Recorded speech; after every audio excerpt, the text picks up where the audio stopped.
Okay, we're on. We'd like to welcome you all out to our BizCom panel today. We're really fortunate to have some panelists from our community and to have them tell a little bit about themselves, their education, questions that you guys might have about resumes, cover letters, interviewing, anything that you can think of. Start thinking of questions to ask, but we'll have each one of them introduce themselves and tell us a little bit about them, their positions that they hold, and maybe their connection with BSU if they have any. And then we'll go from there on questions. So thank you guys very much for coming out today. And as you can smell, I think there's some pizza over here. So if anybody's interested in that, that's available for you. Anything else we need to know, Sydney, before we get started? All right. Okay. I think we'll just hand over the mics and then you guys can introduce yourselves. Ladies first, it's Happy International Women's Day. Oh, well, that's perfect. Good timing. Thank you. Hi, my name is Erin Anderson, and I'm the Executive Director at the Idaho Botanical Garden. How many people have been to the garden before? Awesome. We have some great concerts. Bon Iver is coming up, but sold out right away. And then Kelsey Ballerini is coming out as well. Those tickets are selling fast. So I feel like that's kind of this demographic. Also Chicago, probably not your shtick. So Chicago is also coming out to the garden. But I'm the executive director at the Idaho Botanical Garden. I've been there for 6 years. As the executive director, I have absolutely no horticulture experience or background whatsoever. Many people think that because I work at a garden, I must know things about planting plants and propagating, but I do not. I graduated from Boise State in 2002 with my undergrad in political science. And so when I was going through courses, I wasn't quite sure what I wanted to do, but I knew I wanted to be done. And so I chose the easiest pathway forward. But it actually ended up working out well for me because what I learned through my political science degree was how to process information and turn around and create additional information from that through a lot of different paper writing and things. After I graduated from Boise State, I started working on a political campaign and realized I probably didn't live in the right state for my values. And so I wasn't going to be on the winning team often enough, and that didn't feel good. And so I switched into nonprofits, and that's really where that political science degree helped me. I started doing some grant writing. So a lot of information, reading through things and then developing some reports. And so that was really wonderful opportunity for me to get some experience there. Then I went into fundraising and event planning to get a little bit more experience in program management. So I've been working in nonprofits for just about 20 years now. And it's been a really fantastic journey. I think in one of the prompts I saw maybe give a little bit of advice. And I think the best thing that I could offer any individual who's looking at starting a career is to be flexible, that you really never know where your degree is going to take you. And sometimes you think it could move you into one direction, but if you're anything like me, it takes you into a completely different direction. Thank you. That was actually really good advice. My name is Cody Shepard. So I am the IT Operations Senior Manager for Idaho Power. So ultimately, I'm responsible for pretty much everything from a technology standpoint that runs everything about that organization. So I have about 80 people in my organization, and I'm responsible for about $22 million annually. So no pressure. And let's see, Boise State. I've been to Boise State 3 times. I have an undergraduate in computer science and MBA, and a master's in cyber operations. And then I'm also an adjunct professor in the cyber operations program. So if you want to talk about that kinds of stuff, I'll geek out with you. So as far as the advice goes, I actually love what you said there. My lead security architect in my organization actually has a degree in recreation.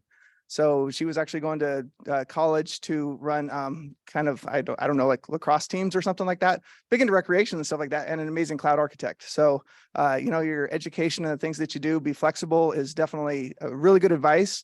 But then also, besides be a good person, I think at the heart of everything, and if we talk about hiring people, I usually hire a person first and their skills second. And so it's just like having the skills is awesome, but the person that you are and the brand that you are and how you present yourself, being a good person, recognizing those around you, bringing others around you up, it's just like, I'm not the smartest or most technical person or anything in my organization, but I think I had a lot of good opportunities to bring people around me up, in which actually helped me get more elevated as well, because they were the ones who supported me and really like kind of like created the atmosphere in the arena and the reputation around me. And then I tried to do the same with them.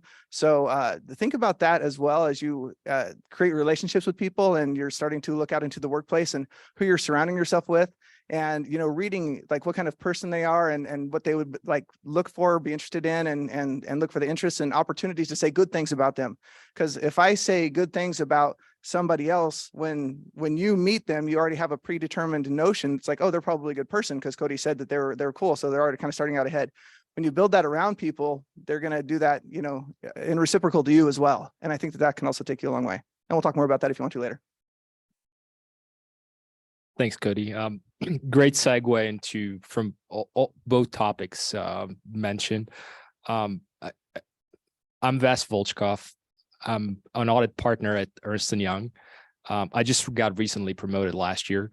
I actually work in the Bay Area. I'm San Francisco based. I live with my family here in Meridian, and I truly enjoy it. One of the things that I wanted to make sure that I double down on what Cody mentioned was really, besides hiring for the right person and not the right skill set, the other thing to give you an advice on is really build your brand. So building your brand starts when you guys are in school. It's really figuring out what type of values you guys have, what are the skill sets that you're bringing in, how you guys are unique, and how you guys are presenting yourselves to the rest of the world. I think that this is extremely important in the current living conditions that we have, especially with the acknowledgement of LinkedIn and all the social media spaces that we have. Fun fact for me, I am not related to Boise State at all. As an international person, the first place that I went to was actually on the East Coast. I went to school for my undergrad degree in Ithaca College. That's in upstate New York. I thought that this was in New York City. It was not. It was 7 hours away from there. Very, very different experience from what I envisioned it would be. Moving to Idaho, so we moved here to be with my wife's parents, as well as just to make sure that we start our family. I was just talking to Cody as a person. So I have a toddler that's turning 2 years old today, as well as we have one more kid on the way. So we find the Boise area to be really kids friendly, and we really enjoy it. Okay, something that I want to ask each of you, and Cody, you've touched on it quite a bit. One of the things we talk about in business communication is soft skills.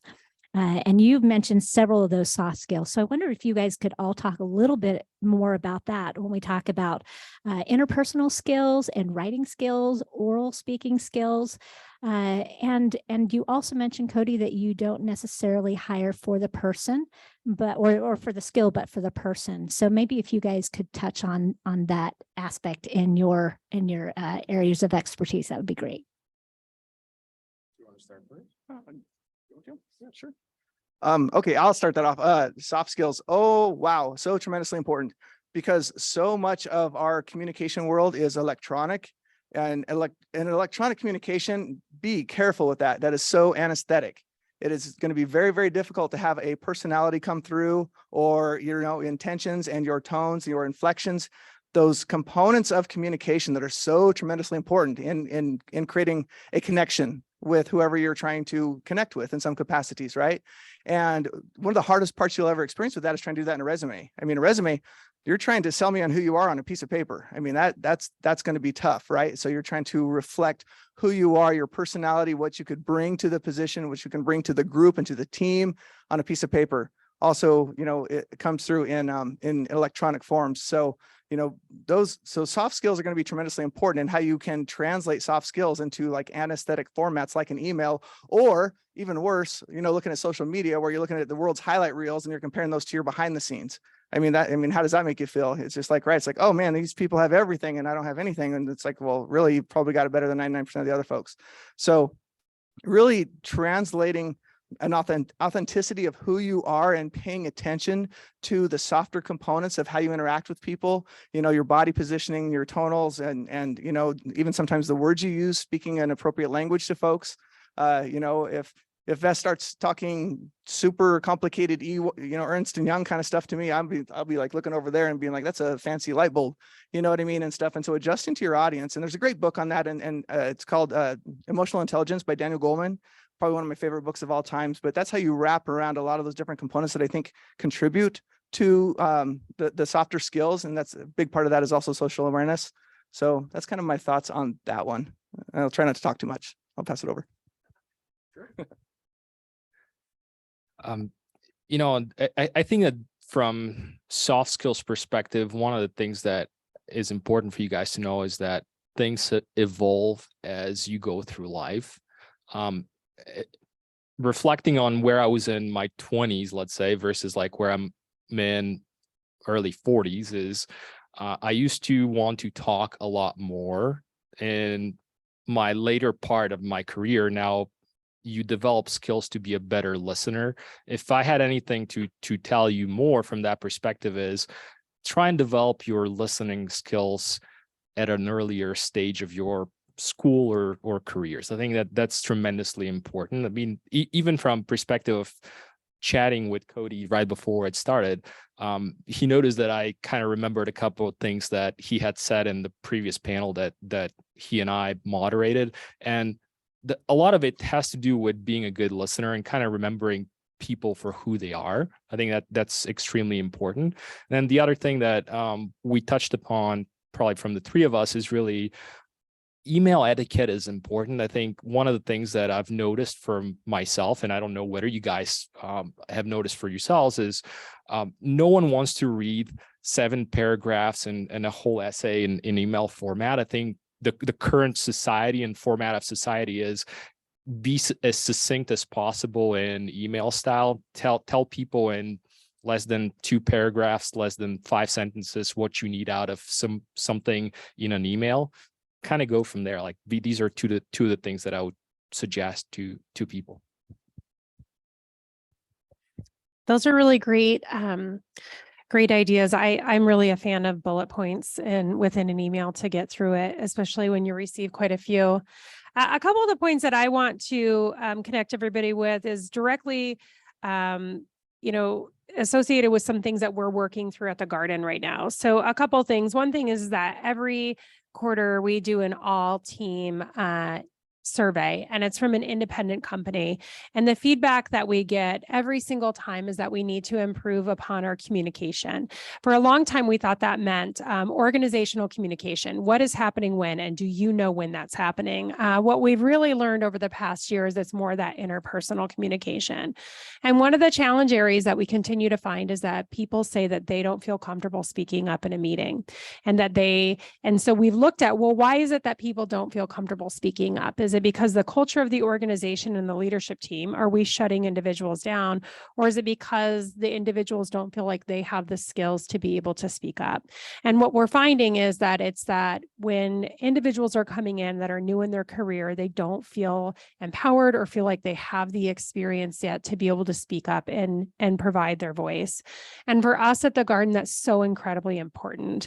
And so what I would really recommend is approach all conversations with curiosity, and know if you are sitting at the table and you are in the meeting, then your managers and your directors and your coworkers want to hear what your thoughts and opinions are, because that's how you build a really well-rounded organization. And so I always recommend to individuals, and we offer several trainings for our staff members, whether you've been in your career for 50 years or 2 years, on crucial conversations. How do you have a difficult conversation? How do you say something that makes you feel uncomfortable, even if it feels uncomfortable because you're not the type of person who would like to speak up?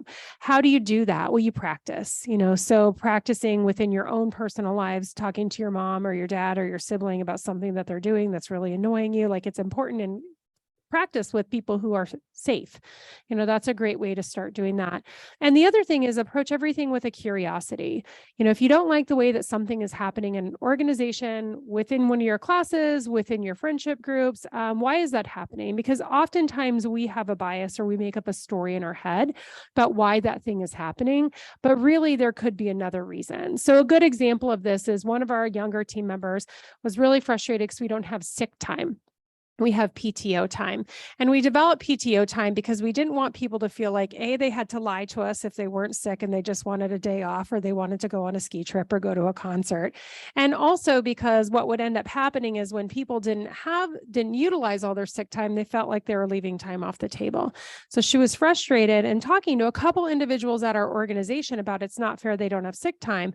When she then asked why don't we have sick time? And we were able to explain the process, she thought, oh, that makes a lot of sense. She understood it, but then we also had some feedback from her of how we can articulate that to the team in general, and helped us re-envision, like, what is it that we need to do with the PTO versus sick time? And so I think it brings up a great point where practice curiosity, ask questions, understand the why, but also don't be afraid to speak up.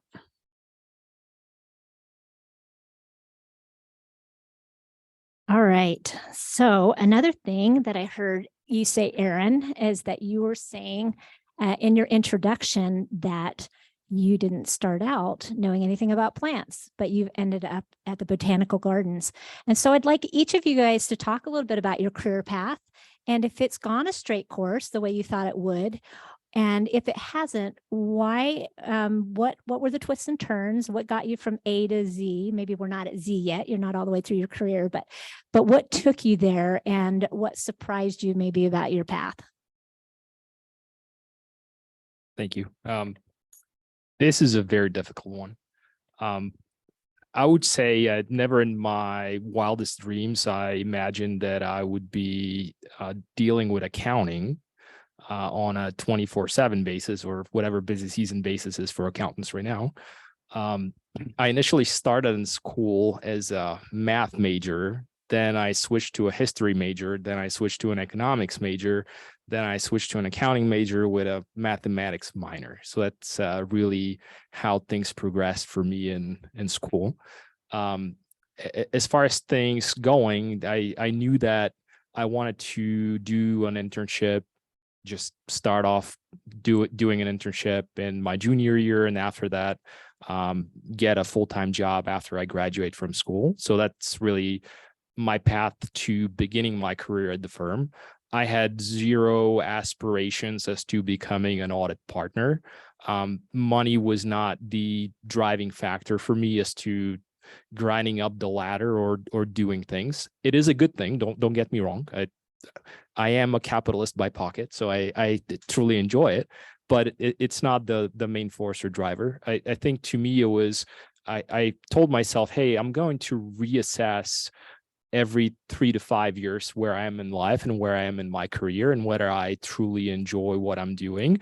And a lot of the times that you guys talk to me in particular, you'll find out that there's 3 P's that I follow: people, passion, and purpose. And if I touch the box and check the box on all 3 of them, and I have a passion for what I do, I have a purpose in what I'm doing, as well as I'm surrounded by people that I like to work with, I think that the organization that I'm in is kind of the right organization for me. So that's been the driving factor for me so far in my career. Actually, my path, I don't think it's that noble. So I started college because I wanted to be a doctor, and I think I mostly want to be a doctor because I want to be rich. And I cut my thumb like sophomore year, right about where you folks are, and I bled and I passed out, and I'm like, it's probably not going to work out very well. And so I happened to be taking a comp sci course, and I did well in it and switched gears and decided to head down that path. But ultimately, where it kind of went ironically is, while I was an undergrad, I was working at Winco Foods. I was working in the store right over here downtown. And at the time, the store manager, he knew that I was studying these computer things and stuff. I'm not going to age myself on how far back that goes. And so he would ask me to like come over to his house and work on his computer and stuff. And then I'd, start to do some of the stuff around the store, even though they had a centralized IT department. Well, lo and behold, shortly after I graduated, he decided to become like president of the company. So he kind of like grabbed me, he's like, hey, let's go. Whoo!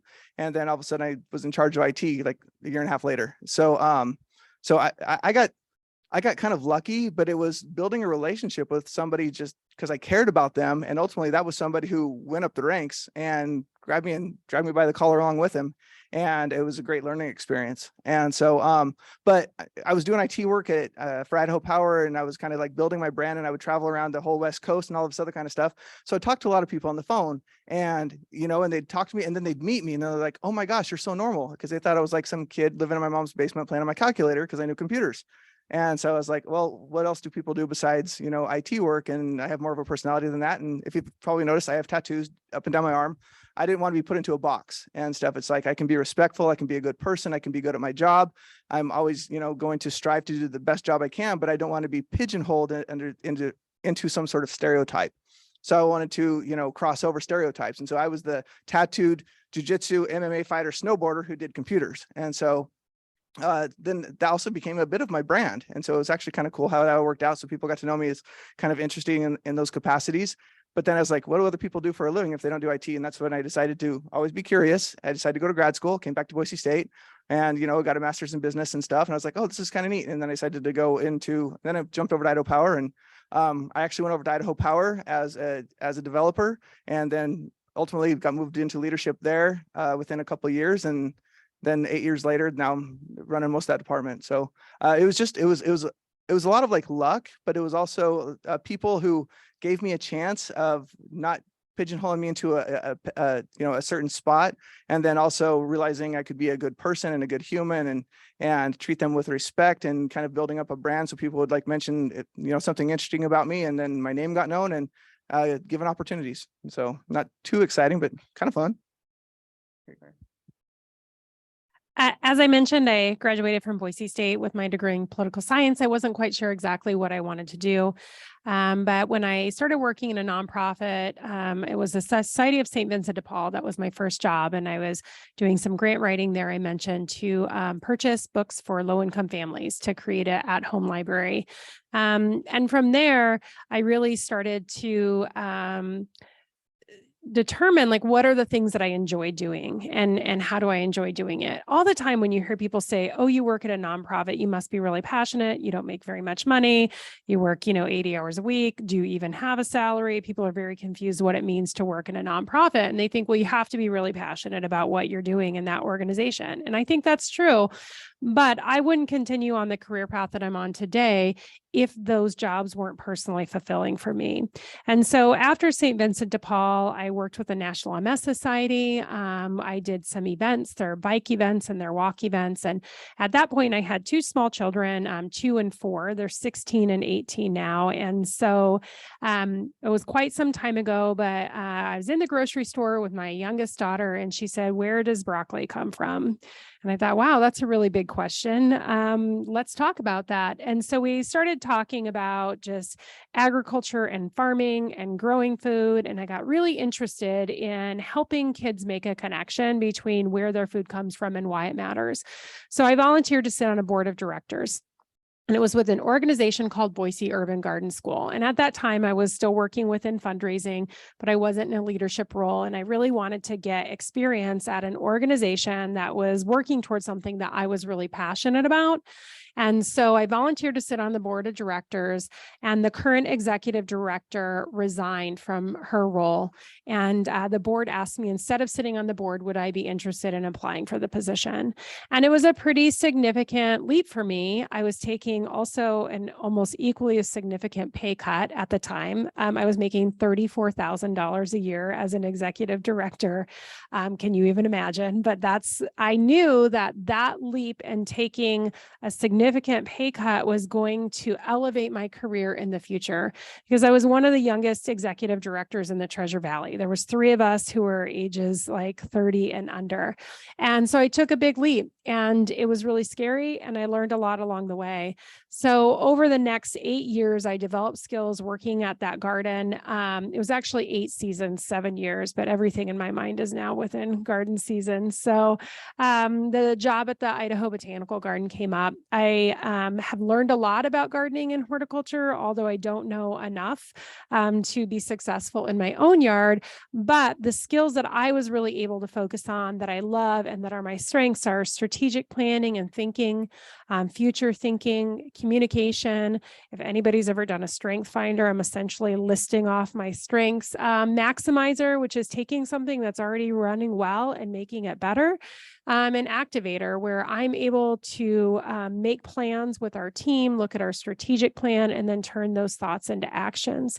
And so when people say, will you ever leave the nonprofit field? I say, yes, absolutely. Someday I may, as long as I can find a job where I really get to focus on those skills and those areas that make me really happy and fill my cup. Because I know that it's not just one organization can do that.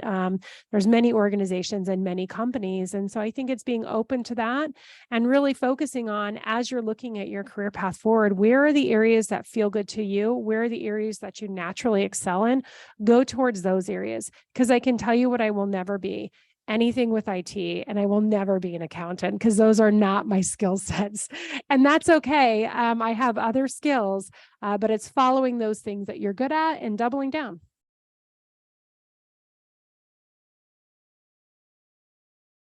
All right, that is awesome. So another thing I picked up from Bess is that you talked about branding, and then Cody, you also talked about branding, and Aaron, you talked about finding your niche. So let's talk about that a little bit. We talk about that, and we throw that term around in my class as well. Some may not be as familiar with it. So what does it mean to build a brand? And is it like a product? Is it, are you marketing a product? So just a couple minutes on what you think about branding and how to go about doing it. I had no clue how branding worked for the longest time. And we as accountants necessarily are not, our strongest forte is not branding or marketing. But as you go into the progression of public accounting, let's say, and you have, for those of you that are studying accounting, you have the big four firms, and then you have the lower tier firms. There's some sort of understanding that you need to have in order to sell audits. That's essentially what I do. I'm an audit partner. In order to make sure that you differentiate yourself somehow from the other big four or from the other firms that sell the same product. And trust me, auditing as a profession, or the rules of auditing and financial reporting, are very, very identical. They're not similar, they're identical across the firms. The firms have to abide by the same rules and boards and everything else. It is really how you position yourself in a market and how, in my view, consistent you are with the messaging that you have as a person, that makes people believe that you are trustworthy. So trust is a big thing in accounting and auditing in our profession, in my profession. And I think understanding some of what makes a profession or industry tick is very, very necessary in order for you to position yourselves as good future executives, right? I think that's the real important thing. So if you're selling a product, it's really understanding, how do we differentiate ourselves from the other firms in the same market?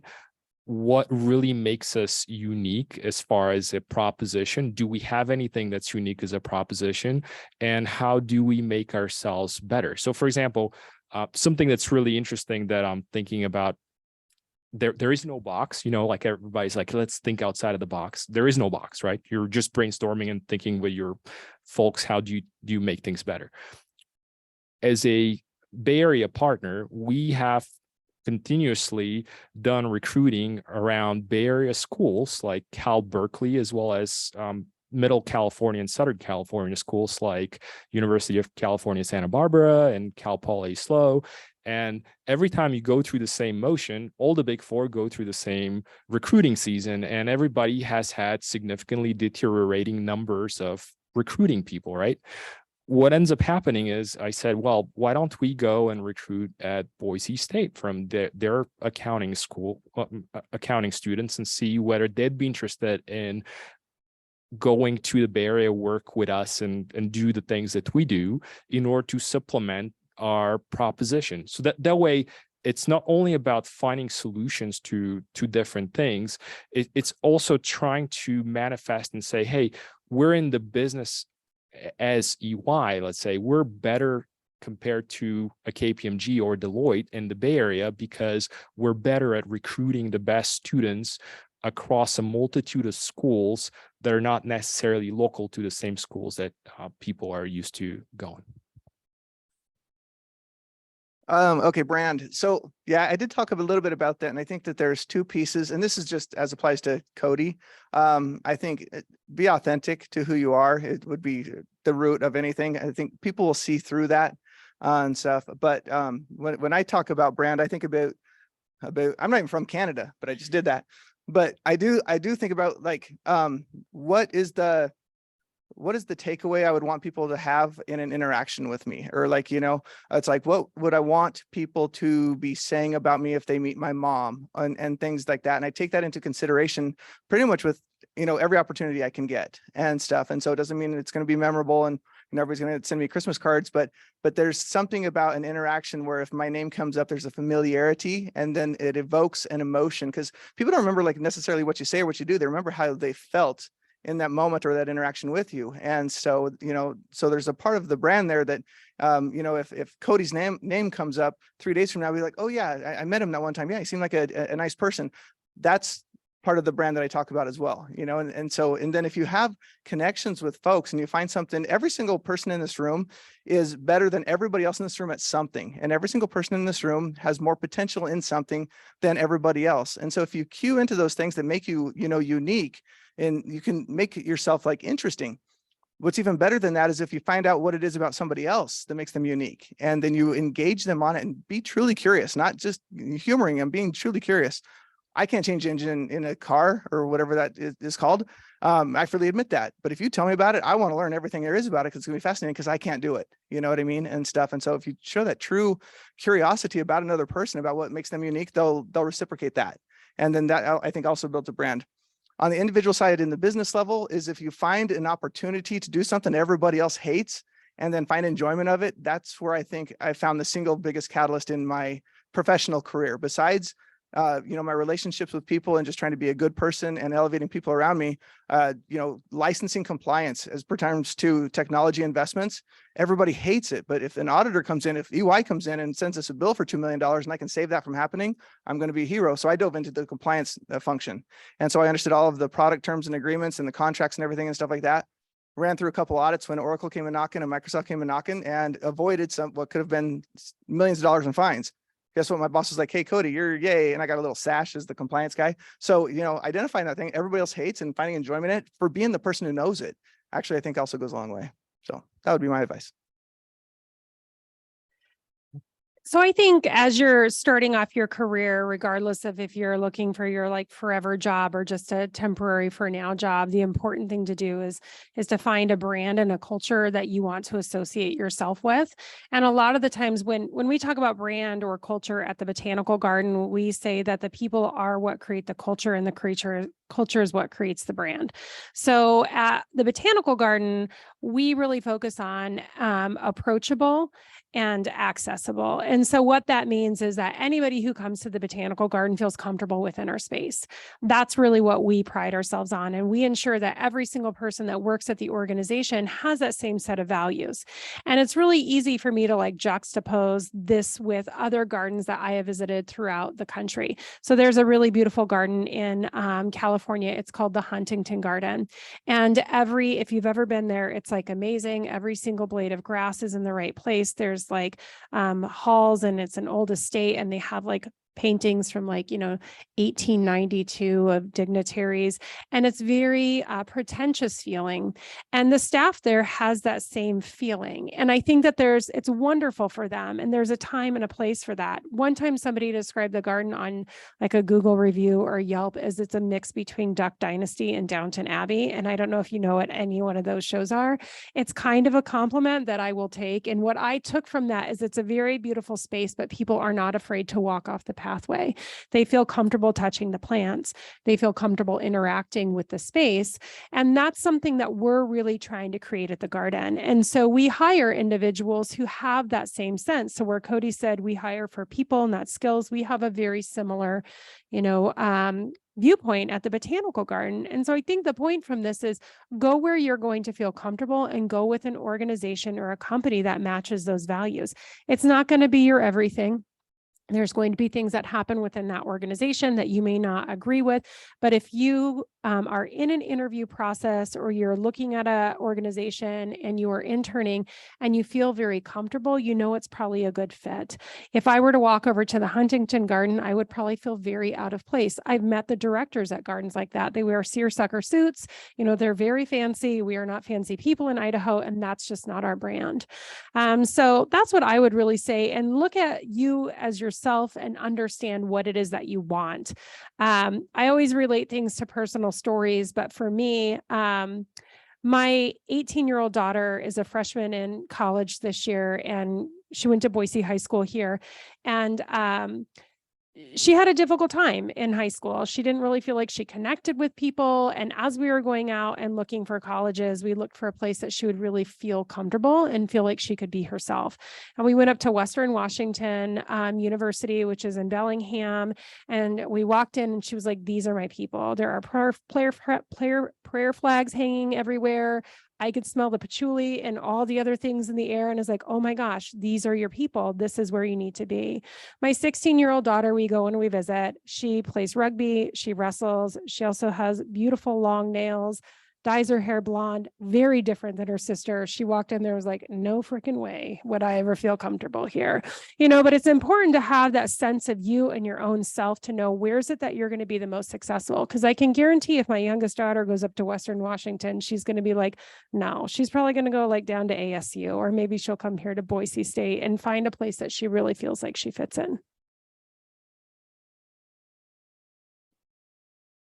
All right. I have lots of questions too, but I'm going to open it up to any of you students that have a specific question. So anybody have one?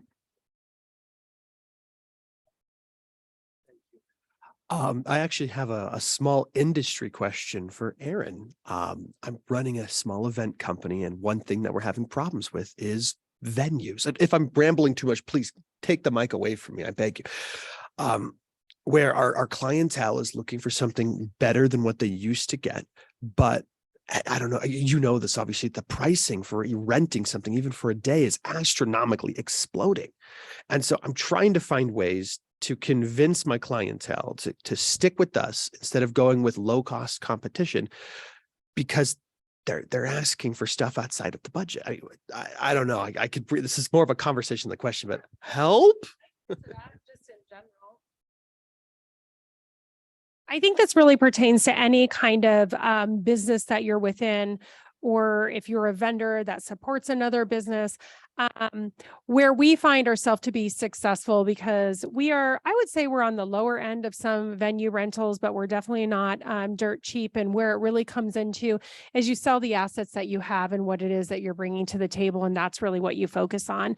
So if you're the type of establishment that is going to ensure that somebody never has to, I'm trying to think event planning, never has to deal with a vendor, that you as a business owner, you're going to take care of every single one of those communications, that you're going to under promise and over deliver. At the garden, we tell people, hey, we may not be the venue for you, when they say, well, we want to come in and spend, $20,000 on decor. We're like, cool, you're at a botanical garden. It's beautiful. We're not doing that. And so I think it's being really upfront and helping people understand what it is that you're bringing to the table and what your value is, because many times people don't understand the value of somebody else's work. We talk about this a lot in the creative industry. So if you're a creative, designer, and you're looking at building somebody's logo, and somebody says, well, I don't know why that logo would cost more than $200. It's like, well, because this logo right here actually takes me 40 or 50 hours. Helping people understand what the value is and why it's important is the way that we've been able to stay a little bit more on top. But you're right. Like, the rising cost of everything in our community right now is such a challenge, whether it's porta potties or tables for rentals or, anything in between. So regardless, I think even when you're going and you're looking for a new job, and you are entering into that very scary pay negotiation. When you're in that process and you're negotiating for your pay, talk about the value that you bring to the table, not the bills that you have to pay. And that's the most important thing. So I think when you're talking about value, then people start to wrap their brain around it. And some people are never going to buy in. And then you just have to bless and release that relationship.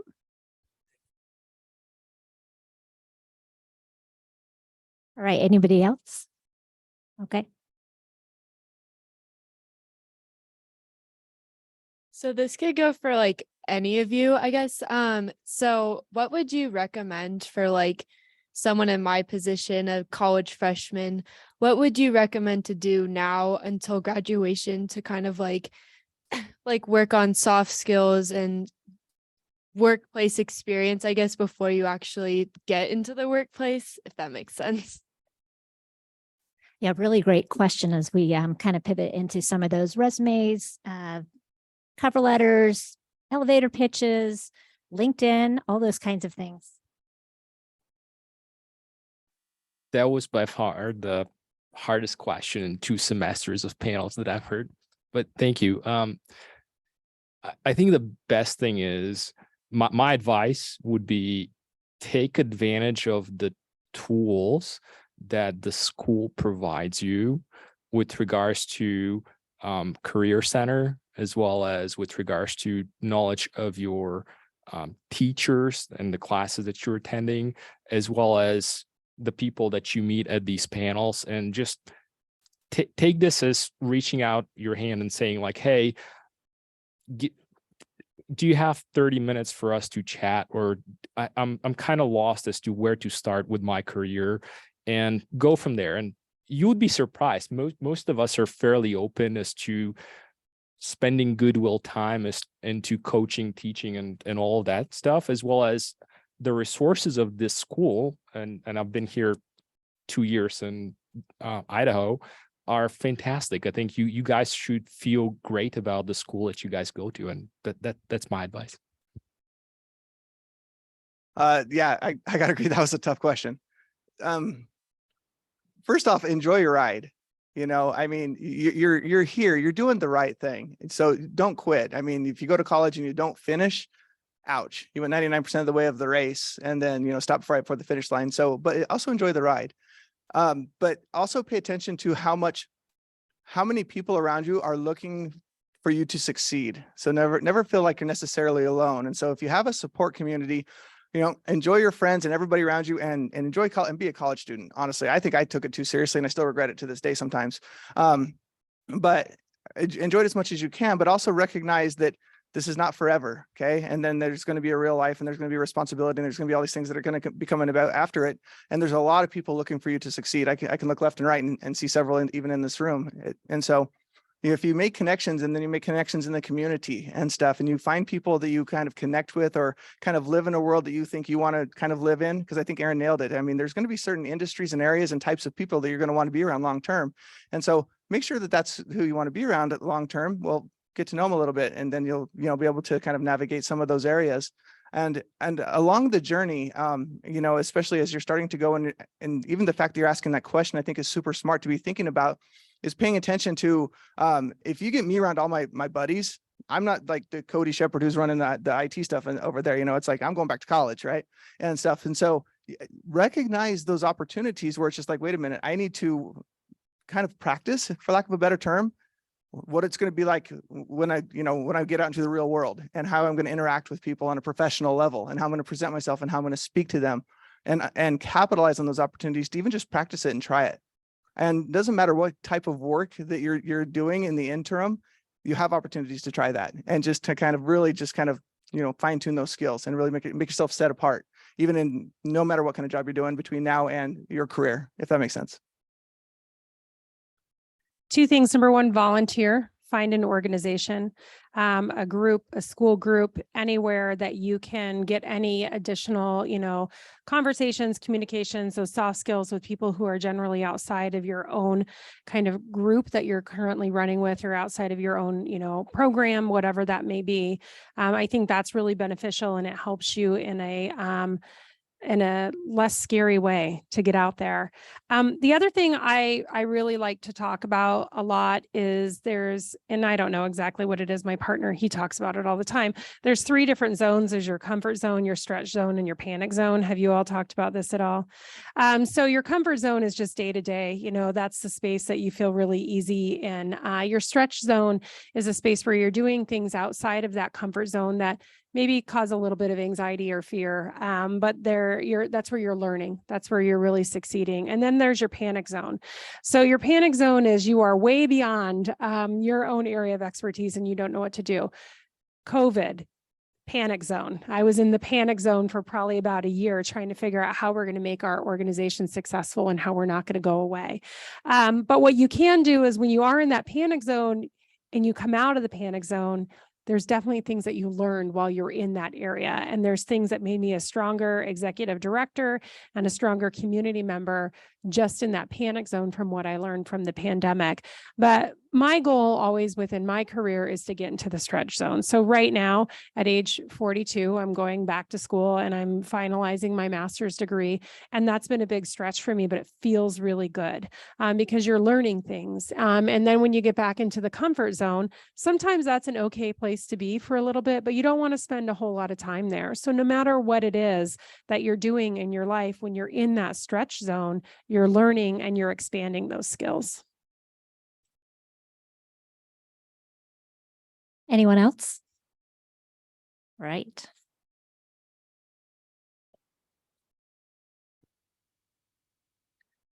This is open to any one of you that want to answer.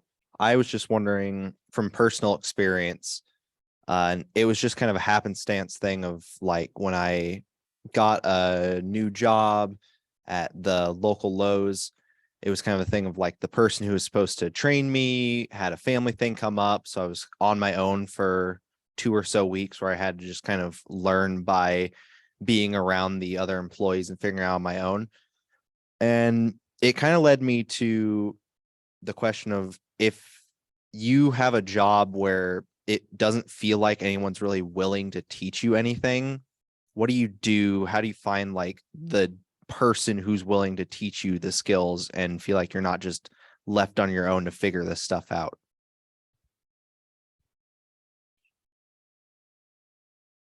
Who wants it? Very good question. So in that type of a circumstance, you're probably going to have to wing it a little bit. I mean, to be honest with you. And so, but it's also a good opportunity, I think, to listen. I mean, Lowe's is not going to go under if you make a mistake. Okay. I make a mistake every single day and there's no playbook for any of our jobs. Right. And so being able to figure out how to navigate those waters is actually a really good thing to kind of almost, I don't know, I hate the term, but get practice in a pretty safe environment. Okay. Because what's the worst thing that's going to happen? I'm not going to have an answer to this random customer who's looking for something else that might happen, right? So if you really think about what's the worst that can happen, it's not that bad, but it's a good opportunity to challenge yourself, because what people really care about is not necessarily that you have the answer, but that they're going to be taken care of. So even it's just like, I'm so sorry, I'm here by myself. I'm being honest. I mean, I've been here for 2 weeks. The person supposed to train me is not here. I'm going to see if I can find you some answers. I think they're probably going to feel pretty good about that because they feel taken care of, even if you didn't have the answer. But it's a good opportunity to practice those types of skills, because I don't have answers every single day. And sometimes I got to be like, I'll jump on Google, I'll get on ChatGPT, I'll call my mom, whatever I got to do to find answers. But I'll be very honest and like, I don't know, but I will go try to find out to make sure that you're taken care of. And a lot of times that will at least buy you some time and then give you an opportunity to research, and then you can go learn something. And I'll tell you what, when you get stuck in a situation of under pressure and somebody's looking at you and you don't have an answer and you go find an answer, you never forget that answer. I mean, it just gets ingrained in there and stuff. And so it's kind of odd in the times, but honestly, it's a great growth opportunity, because the worst that's going to happen is that person's not going to, get the help that they need at that moment. But if you take care of them, it actually wasn't your fault. And if you're honest with them, you learn how to be able to say, I don't know, but I'm going to see if I can help you because I care about you, even when I don't know, and then see what you can do. That's my thought. Aaron? It sounds like you were in the stretch zone. So that was probably a really good spot for you to be. I want to circle back to something that Cody mentioned earlier of finding your own niche, but also recognizing what other people's niches are. So if you're in that situation again, looking to the people around you and asking questions, and you know what I said earlier about being curious, people love to share their area of expertise. They love to share the thing that they're good at. And so if you start asking people questions about the things that they're really passionate about, what they're good at within that position, they're going to probably tell you more information that you need to know. And I also think it's an opportunity, and you probably did this, but it's an opportunity to go and talk to management and find out what you need to do to speak to the next person. You know, who is it that can take you under their wing, and who is it that can mentor you in that position? Because that's very scary. I've been in those situations too, and you don't feel like you're really contributing to the team, you know, but when you're curious and you go find the people who are already experts, you ask, they want to share and they want to be able to tell you their knowledge. Well, I would say another alternative is for you to apply for jobs in auditing. Audit teams are set in a way where you have a hierarchy where you basically, there's, let's say, 4 staff or beginning people that are supported by at least 3 seniors that are overseeing them and are giving them instructions and are on a day-to-day basis not only supervising, but teaching and coaching, right? So that's the nature of the profession. I get so surprised by most of the people that I talk to as a accountant, where even my parents say, hey, so you do taxes for us, right? And I was like, no, I use TurboTax. Auditing is very different than taxation.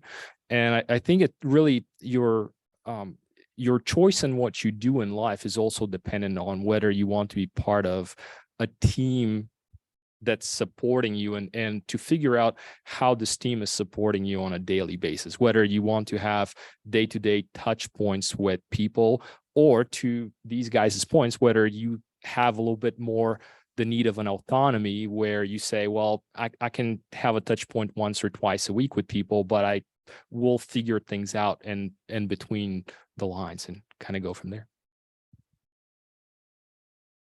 Really great point about knowing what kind of industry or what kind of culture you would like to be in. Anybody else have a question? Okay. Okay, I have a few, but I'll start with this one. What would you say is your biggest struggle that you've faced on your upbringing and your career, and how did you overcome it?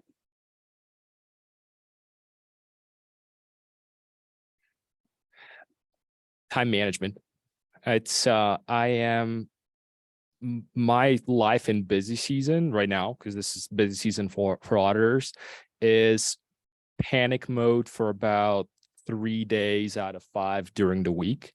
And it's basically as much as structure that I'd like to keep. And my basic structure is I'd like to keep the mornings to myself and be productive and get the things that I need to do to be productive out of the way. In the afternoons, I try to be having as many meetings with clients or teams that need my attention. Then in the evenings, we'll do additional coaching, teaching, and all sorts of stuff. Every day, none of this happens the way that I planned it to be. Gives me that extra level of anxiety, but also teaches and coaches me internally that I need to be flexible so long as I know my principles and abilities to say no to extra meetings and things. Aaron, you want to try? Sure. That's a good question, and I'm racking my brain trying to figure out what that is. I can't think of, I can think of some specific instances that have been really challenging, but I think most of those times it's, when I am in that unfamiliar area or that stretch zone, I think that every single person who is and it doesn't matter if you're at the beginning of your career or if you're at the end of your career, at some point, and probably every day, you have some imposter syndrome. Like when I first started in my job at the garden for the first year, I thought, I can't believe somebody gave me this job. They put me in charge of 40 people. I don't know what I'm doing any day. But understanding that that's a very normal feeling. And there are individuals who are at the very end of their career who are feeling that too. So I think it's overcoming that challenge and, recognizing what strengths you do bring to the table. And so I'd say that's fairly challenging. There's been a couple instances. I mentioned COVID. I did a TED Talk once. I cannot memorize anything. And it was just one of our local TEDx Boise's. That's probably one of the hardest things I've ever done. 10 minutes on stage with a bunch of people looking at you and trying to, memorize this speech. And I still don't know my multiplication tables. So that tells you what my memory is like. So I think, but that was an opportunity to stretch. And so I think every single time that I've had a challenge, I've been able to learn something significant from that challenge and how to do better next time. I'm still pondering. I think one of the things I think probably is sometimes it's knowing when to let go. And so, I mean, I've had two major careers in my life, and that was Winco Foods and then Idaho Power. And by the time I left Winco Food, I grew up with Winco, and Winco was kind of moving into becoming a massive corporation, where I kind of grew up with it kind of being a mom pop shop-ish kind of a thing, even though I got to travel a lot and had a lot of fun stuff. It was becoming more formalized, and I was not used to these new rules that were coming about.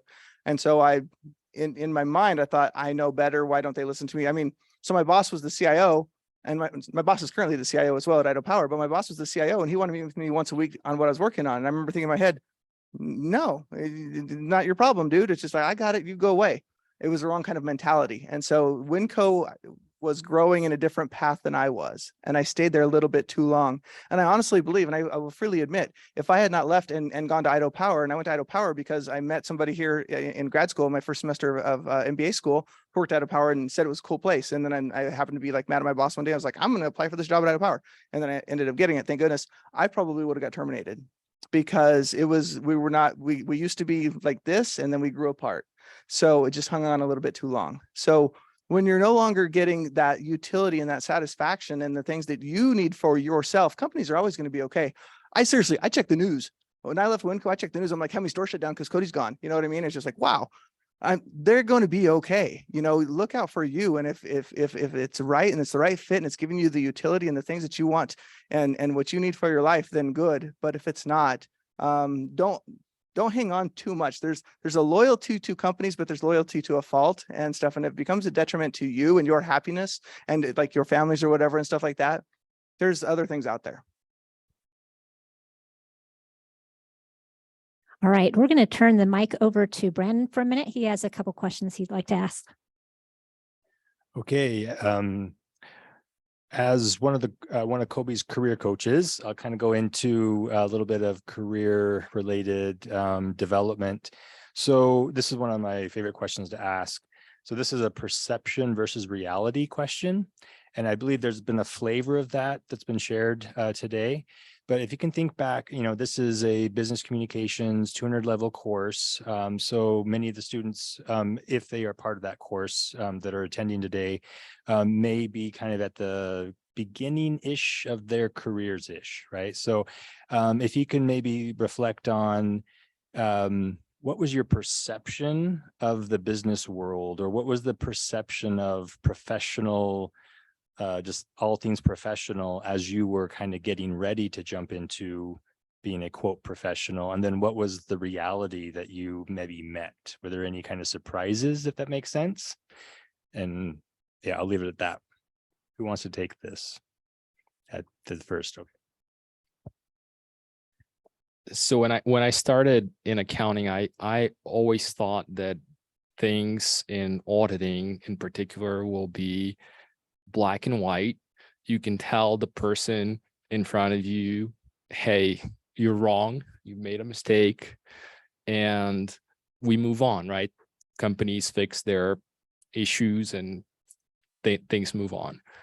What I found out throughout my career, and what you find in your careers, especially if you do accounting and auditing, is that there's a factor in persuasion where you have to have the soft skills and the skill set to be able to tell the folks across the room, hey, this is the issue that you have, but they have to come to their own realization that they're wrong, so that in a sense, you don't sound like the bad guy in the room that's telling them, hey, these things are wrong, right? That there comes a time when you have a good communication with people where they actually understand on their own, hey, we're doing something incorrect. We may want to fix it. The rest of it is in accounting is journal entries. There's just debits and credits. Okay, Brandon, that was, if you saw me laughing, is because when I decided I wanted to write computer code as opposed to being a doctor, because I was going to be a doctor because I want to be rich, and I want to be rich because I want to drive cool cars.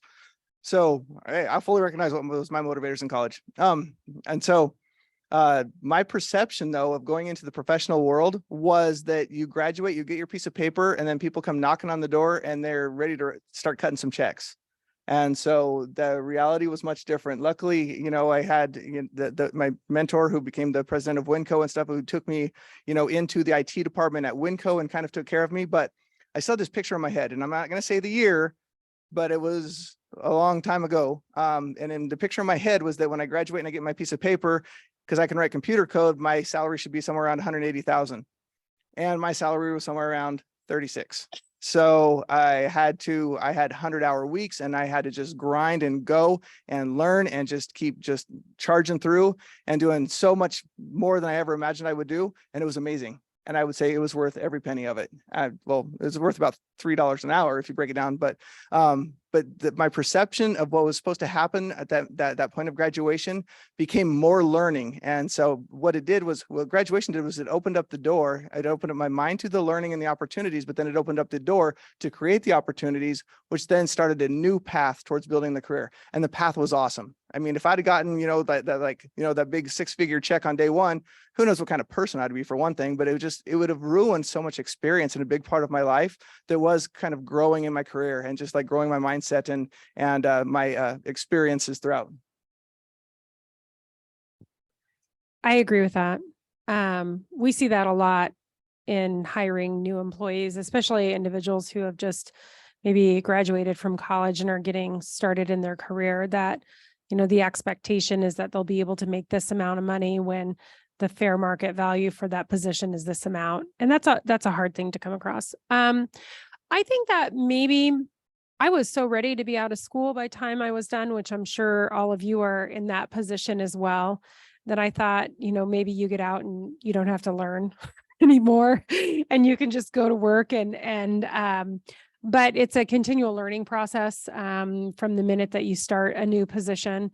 And I think I've also learned and continue to learn that on the outside, you may have a perception of a business, of an organization, that they have it together, or, a leader that they have it together as well. And they should know all of these things because they're in a leadership role. And what I learned very quickly was everybody's human. You cannot separate your work life and your home life completely all the time, and that people bring themselves to any type of an organization or a discussion. So people aren't going to get it right. People make mistakes quite often, and that you have to have grace for that, because also you're probably making mistakes along the way too.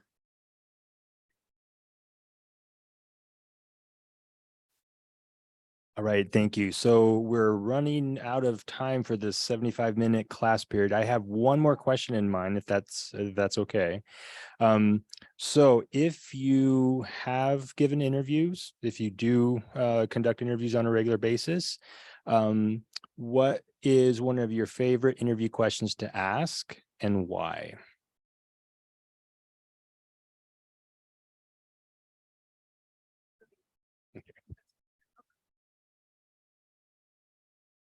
That's a really hard question, but I think my favorite interview question to ask, especially at the Garden, we have organizational structure where I directly supervise about 8 people, and then we have different levels underneath that. So if I'm interviewing somebody that I'm going to directly supervise or manage, my favorite question is, what do you expect out of your manager, and how do you like to be managed? Because what I don't want to find for me personally is somebody who maybe expects for me to provide them with a high level of detail of what needs to get done and how to get it done. I know that there are managers who do that and they really thrive in that space. I am not. So I like to make sure when I'm hiring somebody that we have matching personalities for what it is that they want in a leader and what I'm able to provide. And this is an opportunity, if you're ever asked this question, to be 100% transparent, because the last thing that you want is to find yourself in a situation where you have a manager or a leader and they are a micromanager and you hate to be micromanaged. And I think that when leaders are asking this question, they really want to know. They're not looking for that textbook. This is the situation or the answer that, oh, I'm a self-starter. Cool. Everybody says they're a self-starter. I need this kind of environment. I'll check off items. I make lists. Those are things that we hear all the time. Tell somebody what you really need so that when you do get that position, you're comfortable and you're confident and you have a good working relationship with your supervisor. That was really good. I think one that I enjoy is asking people what motivates them and checking for authenticity in their answer. And so, because you can kind of read through how people will respond to that. What motivates you? Oh, I'm motivated by doing a good job. Certain. No. Do away with your Hallmark card. Because some of my favorite answers is I'm motivated because I want my family to have a good life, or, I want to make sure that my children go to college. If you ask me, what motivates me? It sounds funny because I've talked about I want to be rich and all this other stuff because it's kind of funny and I was young and that's what I wanted to do. What motivates me is that my mom says good things about me when she talks to her friends. 100%. I went to grad school again because I wanted my mom to be able to brag about her son having 2 master's degrees. That's what got me going. But I recognize what motivates me, right? And so when people reach inside to what motivates them, if it pulls into something that is a drive within their family, within themselves, or if they can authentically say, and you can read it, they're like, I want to make some money, because I want to drive a BMW or something like that. I always find that fascinating because if it's honest, I respect it. These are awesome. I usually ask the person that I'm interviewing, have you had a situation in school or your part-time job where you've had to tell a lie? What we do in auditing as a profession is built a lot of honesty and trust. And a lot of the things are as basic as they are, is just understanding the individual and making sure that they're a very honest person. All right, thank you so much. I will defer now to close out the class period with Instructor Banner, if you'd like that. All right, we would love to give you guys a round of applause. Thank you so much for doing this. I think this is a great opportunity for our students to start thinking about next steps. Right now they're motivated by the grade at the end of the semester, but eventually that will lead to what's next and making connections and interviewing and ultimately being able to get out in the workforce and contribute to society. So thank you so much for taking your time today and helping us to elevate the vision here of our students. Thank you so much.